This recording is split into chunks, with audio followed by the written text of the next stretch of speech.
Imagine a land where farmers are forced to grow a crop they cannot eat. A land where their sweat and toil yield no sustenance for their families, but only profit for their oppressors. They toil endlessly, day after day, under the scorching sun and the relentless monsoon rains, only to line the pockets of their oppressors. Their hands, calloused and worn, tell the story of their unending labor and suffering. This was the harsh reality for the peasants of Champaran, India, under the oppressive weight of the Tinkathia system, a system that was as unforgiving as it was exploitative.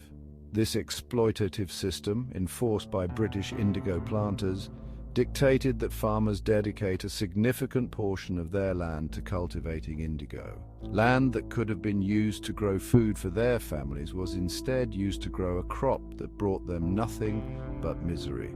This crop, used to produce a valuable blue dye, held no benefit for the farmers themselves. The indigo they painstakingly grew was shipped off to distant markets, enriching the British planters while leaving the farmers impoverished. The peasants of Champaran were trapped in a cycle of poverty and debt. Each harvest brought them deeper into the clutches of their colonial masters, with no hope of escape. They were forced to sell their indigo harvest at prices far below market value. The British planters manipulated the market to ensure that the farmers remained perpetually indebted and dependent. The British planters, driven by insatiable greed, held absolute power over the land and its people. They exploited the farmers' labor and resources with ruthless efficiency. The farmers, already struggling to survive, were left with little choice but to comply. Resistance meant punishment, and the fear of retribution kept them bound to their oppressors. The Tinkathia system was a cruel manifestation of colonialism. It was a tool of oppression, designed to strip the peasants of their autonomy and reduce them to mere cogs in the colonial machine. It stripped the peasants of their dignity and their right to cultivate their own land. Their ancestral lands, once a source of pride and sustenance, became a symbol of their subjugation. Their cries for justice fell on deaf ears. The British authorities, entrenched in their colonial mindset, saw the peasants' suffering as a necessary cost of maintaining their empire. The British authorities, complicit in this system of exploitation, turned a blind eye to the suffering of the people they claimed to govern. Their indifference was as much a weapon as the Tinkathia system itself. The air in Champaran was thick with despair. The once vibrant villages were now shadows of their former selves, haunted by the spectre of colonial exploitation. But even in the darkest of times, a flicker of hope can ignite a revolution.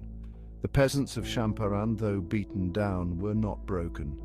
Their spirit, though battered, remained unyielding. And it was this spirit that would eventually fuel the fires of resistance and lead them to reclaim their dignity and their land. In the heart of this injustice lived a man named Rajkumar Shukla. He was not a man of wealth or influence, but his spirit was unyielding. A humble peasant himself, he knew firsthand the suffering inflicted by the Tinkathia system. This system forced farmers to grow indigo on a portion of their land, leaving them with little to sustain their families.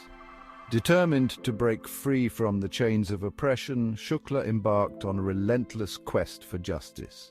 His journey was not just for himself, but for all the peasants who toiled under the harsh sun, bound by the same cruel system.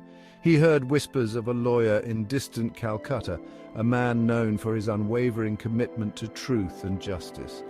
This lawyer had already made a name for himself by standing up against injustice in South Africa. His name was Mahatma Gandhi. Gandhi's reputation as a champion of the oppressed had reached even the remote villages of India. Shukla, fueled by a glimmer of hope, traveled hundreds of miles to meet Gandhi. His journey was arduous, filled with the uncertainties of travel in those times, but his resolve never wavered. He patiently waited outside Gandhi's residence, determined to convey the plight of his people. Days turned into weeks, but Shukla's determination only grew stronger. Gandhi, touched by Shukla's unwavering persistence and the gravity of the situation, agreed to visit Champaran. This decision was not made lightly, as Gandhi understood the risks involved in challenging the British authorities. This simple act of listening to a peasant's plea would have profound consequences. It was a turning point not just for Shukla, but for the entire nation.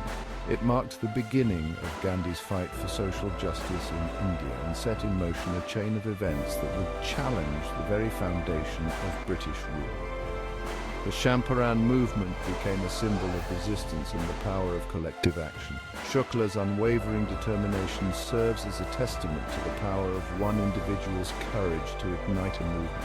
His actions showed that even the most humble among us could make a significant impact. His story is a beacon of hope, reminding us that even in the face of overwhelming odds, the human spirit's resilience can pave the path towards justice. Rajkumar Shukla's legacy lives on, inspiring future generations to stand up against injustice and fight for their rights. News of Gandhi's impending arrival spread through the villages of Champaran like wildfire. The anticipation was palpable, as if a long-awaited savior was finally coming to their aid.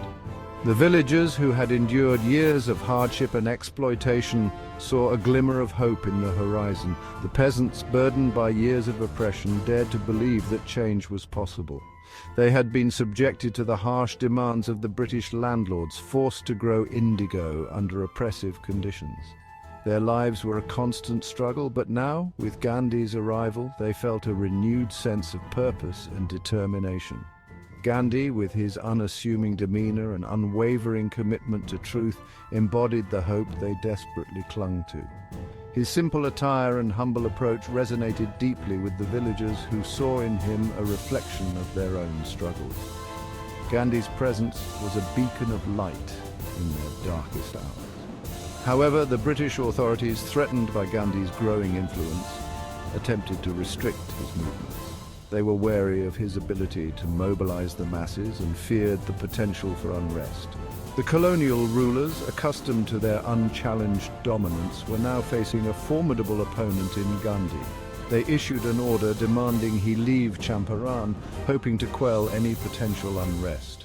The British believed that by removing Gandhi, they could suppress the rising tide of resistance. But they underestimated the resolve of both Gandhi and the peasants who stood by him.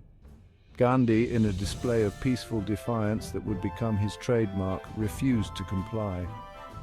He stood firm in his conviction, knowing that his presence in Champaran was crucial for the peasants' cause.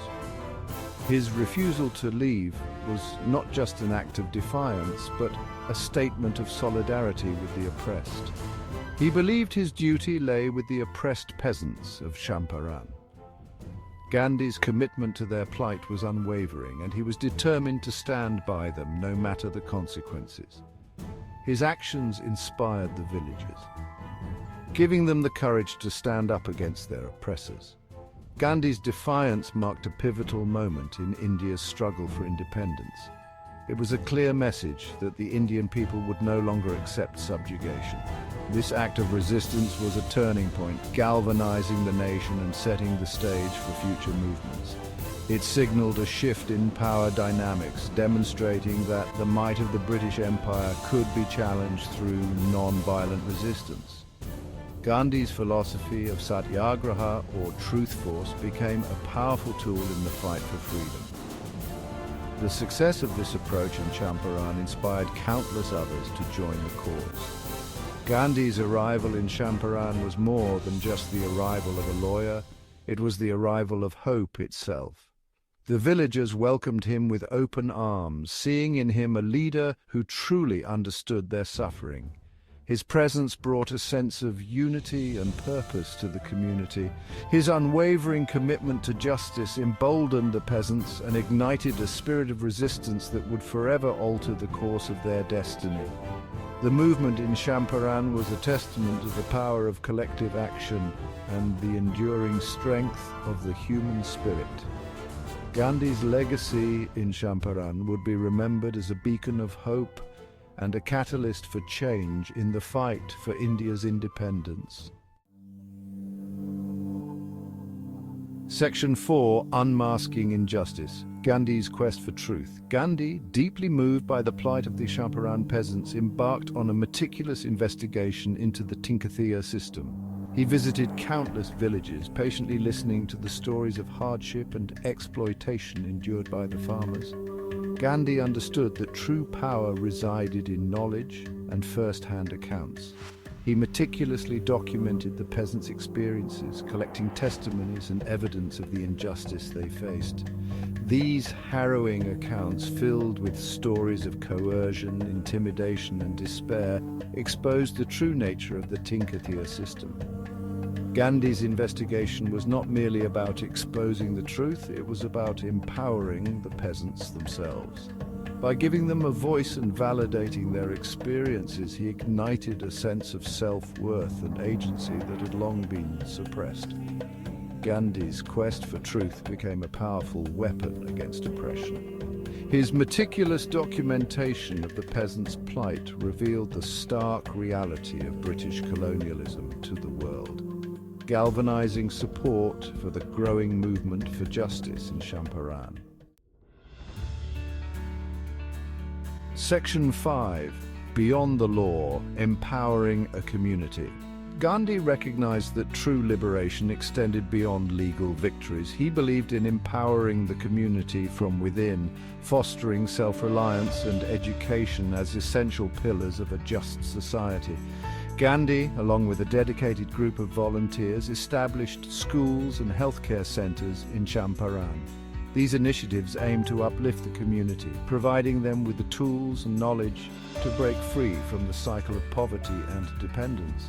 Gandhi understood that true freedom encompassed not just political independence, but also freedom from ignorance, poverty, and social injustice.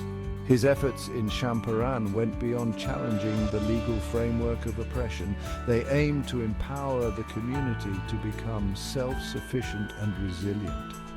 Gandhi's emphasis on education and community development left an indelible mark on Champaran. It laid the foundation for a more just and equitable society, empowering the people to become agents of their own destiny.